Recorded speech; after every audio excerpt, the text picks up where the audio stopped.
Now we start chapter number 5, जिसका नाम है होमोजीनियस लीनियर डिफरेंशियल इक्वेशंस। तो सबसे पहले इसकी डेफिनेशन करते हैं। डेफिनेशन है 5.1। तो ये होमोजीनियस लीनियर डिफरेंशियल इक्वेशन किस फॉर्म की होगी? An equation of the form जिसमें हम एन ऑर्डर की डिफरेंशियल इक्वेशन ले रहे हैं, जिसमें जो कोफिशिएंट है वो हमारे पास वो है P naught X raise to power N और D N Y by D X raise to power N, plus में P one X raise to power N minus one D N minus one Y by D X raise to power N minus one and so on. फिर हमारे पास last में क्या रह जाएगा? Just P N और ये just Y और right में रह गया एक्स। तो ऐसी टाइप की जो इक्वेशन है उसको हम कहेंगे होमोजेनियस लीनियर डिफरेंशियल इक्वेशन। अब यहाँ पे देखिए जितना इसका ऑर्डर है उतने ही हमारे पास एक्स की पावर है। एन पावर एन ही ऑर्डर है, एन माइनस वन तो एन माइनस वन है। यहाँ पर कोई डेरिवेटिव नहीं है तो कोई एक्स की पावर नहीं है। अब जो P not P one P N है ये हमारे पास कॉन्स्टेंट्स हैं, तो लिख देते हैं वेयर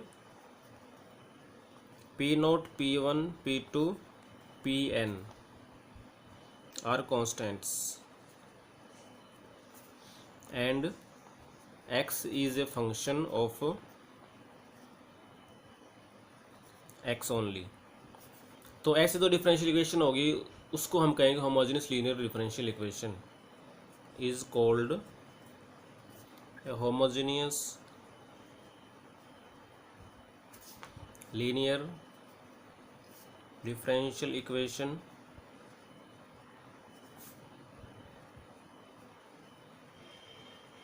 ऑफ nth ऑर्डर। अब हम करते हैं आर्टिकल 5.2, जिसमें हम करेंगे मेथड ऑफ सॉल्यूशन कि ऐसी डिफरेंशियल इक्वेशन को हम कैसे सॉल्व करेंगे। तो देखिए लास्ट चैप्टर में हमने लीनियर डिफरेंशियल इक्वेशन की थी विद कांस्टेंट कोएफिशिएंट्स, तो हम इस होमोजेनियस लीनियर डिफरेंशियल इक्वेशन को linear differential equation with constant coefficients में कन्वर्ट करेंगे। तो इसकी स्टेटमेंट भी क्या है? To reduce the homogeneous differential equation number 1 into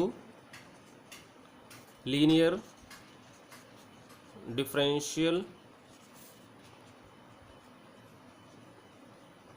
equation with constant coefficients, also prove that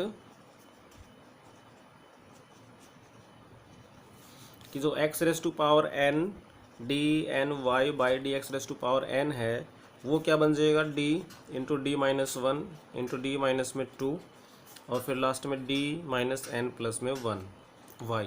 तो ये भी प्रूव करना है हमने। तो इसका प्रूफ देखते हैं कैसे बनेगा। सबसे पहले गिवन डिफरेंशियल इक्वेशन लिख देते हैं। The given differential equation is p naught x raised to power n d n y by d x raised to power n plus में p1 x raised to power n minus 1 d n minus 1 y by d x raised to power n minus 1 और फिर ये p n minus 1 x, हमने n minus 1 लिया है, x की power 1 ले ली है और यहाँ पे dy by dx लेंगे। फिर लास्ट में हमारे पास बचेगा p n y और इज इक्वल टू x। ये हमारे पास डिफरेंशियल इक्वेशन 1 है। अब इसमें ट्रांसफॉर्मेशन करेंगे क्योंकि हमने इसको रिड्यूस करना है लीनियर डिफरेंशियल इक्वेशन में। तो पुट हम x को पुट करते हैं e raise to power z, यहाँ से z की वैल्यू हमारे पास आ जाएगी log ऑफ x, और अगर हम dz बाई dx करते हैं तो हमारे पास आएगा 1 बाई x। तो ये सारी चीज़ें हम इसमें पुट करेंगे। तो इसके लिए हमें dy बाई dx से स्टार्ट करते हैं। देयरफॉर dy बाई dx को हम लिख देंगे फिर dy बाई dz, बिकॉज हम x को z में ट्रांसफॉर्म कर रहे हैं। That is x means independent variable को हम ट्रांसफॉर्म कर रहे हैं z में।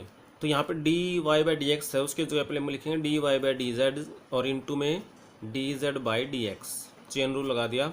अब देखिए D Z by D X की वैल्यू है हमारे पास 1/x और ये D Y by D Z ऐसे रहेगा क्योंकि अब वेरिएबल जेड आ चुका है। इसको नंबर 3 मान लेते हैं।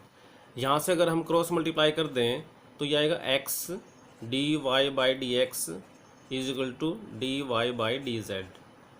तो जहाँ पे x D Y by D X है हमारे पास, उसकी जगह पे हम क्या लिख देंगे, D Y by D Z लिख देंगे।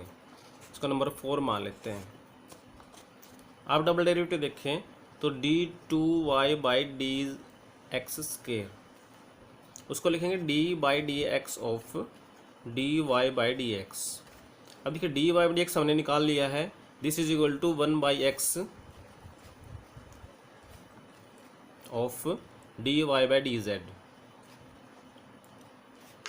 तो दिस इज इक्वल टू, इसको करते हैं हम u इंटू वी से, जैसे 1/x एज इट इज़ और इसका डेरिवेटिव करते हैं विद रिस्पेक्ट टू x। तो पहले इसका कर लेंगे जेड में, तो ये आएगा D two Y by D Z square और इनटू में आएगा D Z by D X और प्लस में इसका डेरिवेटिव जो क्या आएगा -1/x स्केयर और ये रह जाएगा हमारे पास as it is. D Z by D X हमारे पास था 1/x, तो ये आपके पास बन गया 1/x स्केयर और ये D two Y by D Z square minus में 1/x स्केयर और D Y by D Z. यहाँ से 1/x स्क्वायर ले लेते हैं कॉमन, आपके पास बचेगा D two Y by D Z square minus में D Y by D Z. इसको हम 4 मान लेते हैं। अगर हम क्रॉस मल्टीप्लाई कर दें तो क्या आएगा, ये X square D two Y by D X square is equal to D two Y by D Z square minus में D Y by D Z. Similarly अगर हम ये निकालते हैं X cube D three Y by D X cube, तो हमारे पास ये आएगा D three Y by D Z cube minus में 3 D two Y by D Z square plus में 2 D Y by D Z. तो इस तरह से हमारे पास वैल्यूज बनती रहेंगी। अब अगर हम एक नोटेशन दे देते हैं, नाउ लेट जो d बाई डी जेड है अगर हम उसको d मान लें, देखिए पहले हम मानते थे d बाई डी एक्स को, लेकिन हम यहाँ पे d बाई डी जेड को d मान लेते हैं। तो देन तो जो x dy by D x आया था हमारे पास, वो क्या बन जाएगा dy यूजिंग 4 में हमने लिखा था x dy by D x बराबर आया था dy बाई डी जेड, तो हमने उसको लिख दिया dy। एंड फ्रॉम अगर हम फिफ्थ से देखें तो फिफ्थ से हमारे पास X square D two Y by D X square की वैल्यू क्या बन जाएगी, इसको लिखेंगे हम डी स्केयर वाई माइनस में डी वाई, इसमें से d कॉमन ले लेंगे तो डी माइनस 1 और ये y। सिमिलरली अगर हम X cube D three Y by D X cube लिखते हैं तो हमारे पास वो बनेगा डी माइनस 1 डी माइनस में 2 और y। इसको मल्टीप्लाई कर देखें तो हमारे पास यही आ जाएगा। तो थस अगर हम इसको जनरलाइज कर दें, यानी कि x raise to power n D N Y by D X raise to power n करें, तो हमारे पास बनेगा D minus 1 D minus 2 and so on. तो देखिए 3 पावर है तो 3 फैक्टर्स हैं, n पावर है तो n फैक्टर मिलेंगे हमारे पास। तो देखिए first factor, second factor, third factor, third में 2 आया हुआ है, तो nth में हमारे पास क्या आएगा n माइनस 1 सब्ट्रैक्ट करेंगे तो दैट इज़ कि n माइनस 1 करेंगे तो +1 हो जाएगा और ये y। तो अगर हम सभी वैल्यूज़ को इक्वेशन नंबर 1 में पुट करते हैं, नाउ यूजिंग दीज वैल्यूज़ इन 1, तो वी हैव, तो क्या आएगा पी नोट के साथ में हमारे पास आएगा डी माइनस 1 डी माइनस में 2 एंड डी माइनस में n प्लस में 1। वाई को हम कॉमन ले लेंगे, प्लस में आएगा P1 के साथ क्या आएगा D minus 1 and so on, फिर डी माइनस में n प्लस में 2 क्योंकि उसमें डिग्री एक कम थी।